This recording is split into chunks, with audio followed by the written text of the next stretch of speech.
PM જનમન અભિયાન હેઠળ આદિમ જૂથના તમામ પરિવારોને સરકારની વિવિધ યોજનાઓથી લાભાન્વિત કરી વિકાસની મુખ્ય ધારામાં લાવવાનો પ્રયાસ હાથ ધરાયો છે। સુરત જિલ્લાના આદિમ જૂથ સમુદાયની વસ્તી ધરાવતા ઉમરપાડા તાલુકાના 36 ગામો, માંડવીના 23 ગામો, મહુવાના 25 ગામો, બારડોલીના 4 ગામો અને માંગરોળ તાલુકાના 1 ગામ મળી કુલ 89 ગામોનો સમાવેશ થાય છે। તમામ તાલુકામાં પીવીટીજી આદિમ જૂથ સમુદાયના કુલ 2432 કુટુંબોની 9854 વસ્તીને જાતિ પ્રમાણપત્ર, Aadhaar card, ration card, PM Ujjwala Yojana, PM Kisan Samman Nidhi યોજના, આયુષ્યમાન ભારત કાર્ડ, સુકન્યા સમૃદ્ધિ યોજના, પીએમ માતૃવંદના યોજના જેવી વિવિધ યોજનાઓના લાભથી વંચિત હોય તેમને સંબંધિત કચેરીઓ લાભાન્વિત કરાશે।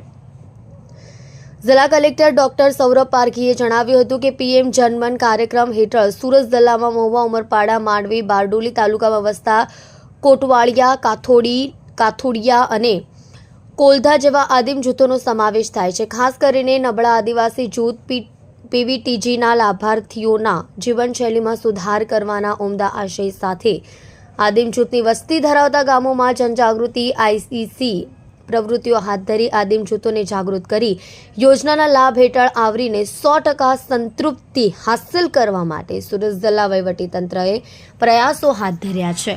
કલ્પેશ રાણા સાથે જોતા રહો ન્યૂઝ 9 ગુજરાતી, સુરત।